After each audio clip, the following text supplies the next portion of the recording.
What's up, guys? Thanks for joining me today.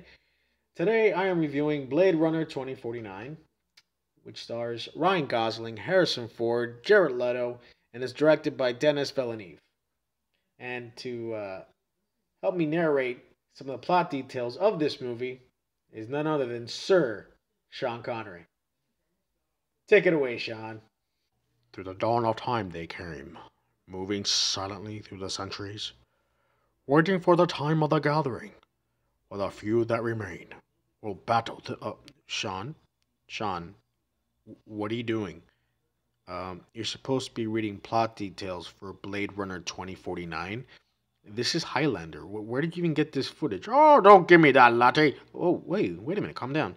Uh, I just thought you were gonna read for plot details for Blade Runner 2049. I didn't know.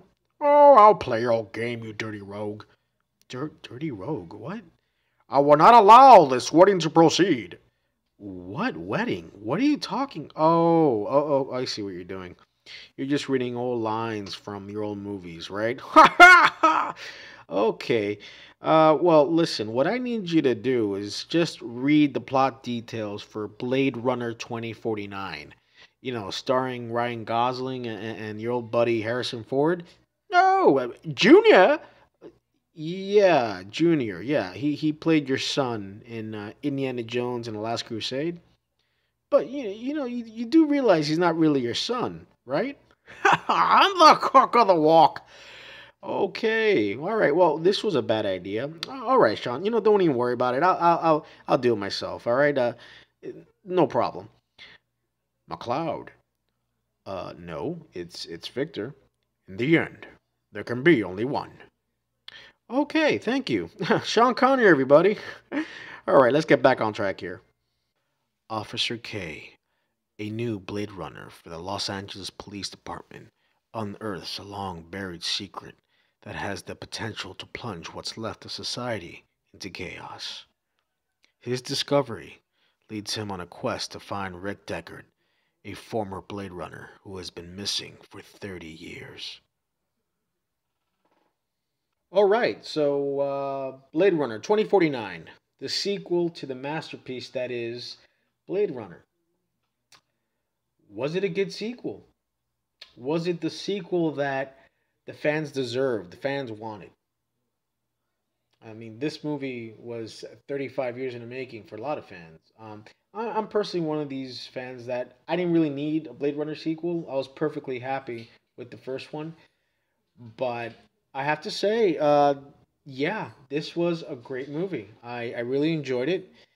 Um, I thought the director, Denis Villeneuve, captured the essence of the first one while pushing the story forward, and it was great. It really was. I did have some issues with it. It wasn't a perfect movie like some think it is, but it was a very good movie. It really was, and I was happy with what they pulled off. So yes, let's talk about the cast. Okay, Ryan Gosling plays K in the movie. He's a Blade Runner, just like Harrison Ford was in the first one, Rick Deckard's role, and he did very well. This was Ryan Gosling's movie. The movie is almost 3 hours long, and he's at 90% of it. And the story that unfolds, you're basically following him through it. He did great. You actually feel more for his character than you did Rick's character in the first Blade Runner. Kay is a more fleshed out character. He just is, and he's more likable. So yeah, Ryan did a great job. He did a great job. Ana de Armas plays Ryan Gosling's love interest, Joy, I believe her name was, and she was okay. I thought she did very well in the role, and she had good chemistry with Ryan.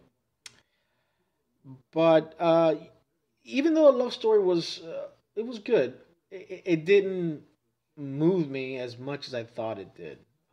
Once you see the movie, you'll see what I'm talking about. It might move you. You might think it was good. It just didn't. It didn't wow me. I guess there was a lot more in the movie that was going on that I was more interested in. So, but as far as the role that was given to her, she did very well in it, and yeah, she did a very very good job.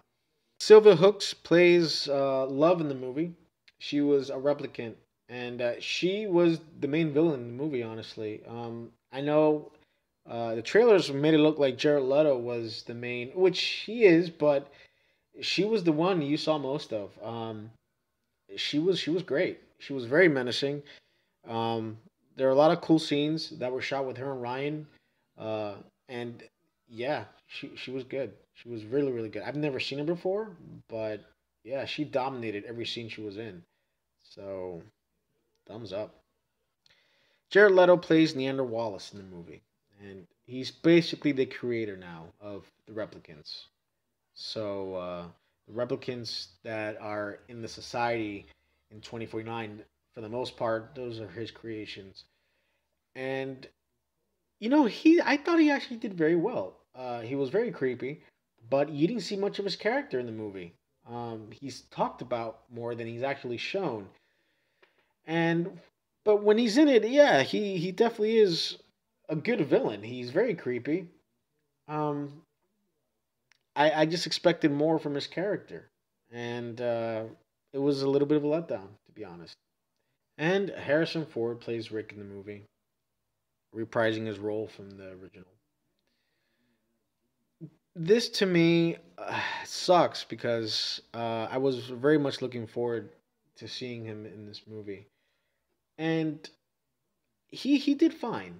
The problem is if you're going into this movie uh, because of Harrison Ford, you might be disappointed because he's not in this movie much at all. Sorry, it's gonna be a spoiler. He basically shows up in the last 40 minutes of the movie, and I think the story that unfolded was interesting. That involved what his involvement in it, but in the end, it just didn't leave me very satisfied. And a lot of people were talking. A lot of critics were saying, "Oh, this was his best role in years. His acting, I mean, it was great in this movie."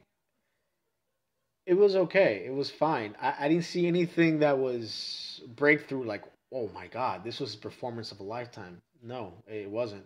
Honestly, I enjoyed his performance more when he reprised it as Han Solo in Force Awakens. To me, he channeled Han Solo more than he channeled Rick in this movie. I mean, don't get me wrong, he was fine.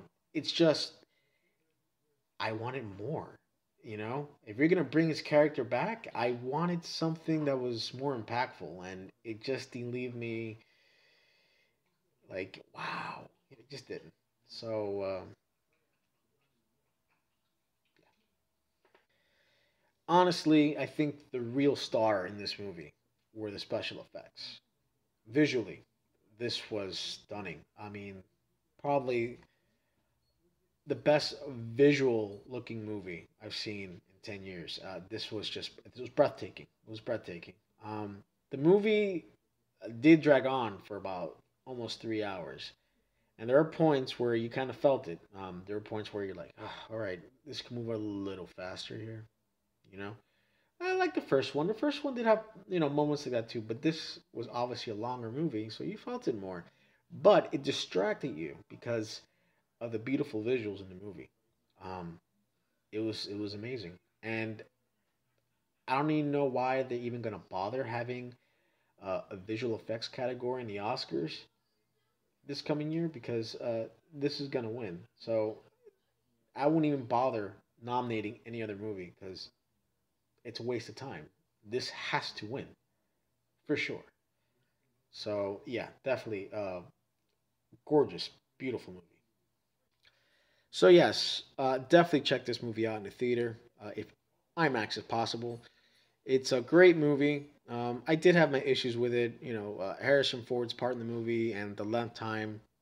Yeah, it was way too long. It could have been a lot shorter. And there were some story elements in the movie that were kind of left open, they weren't closed out. And I hope in the future they will explore that.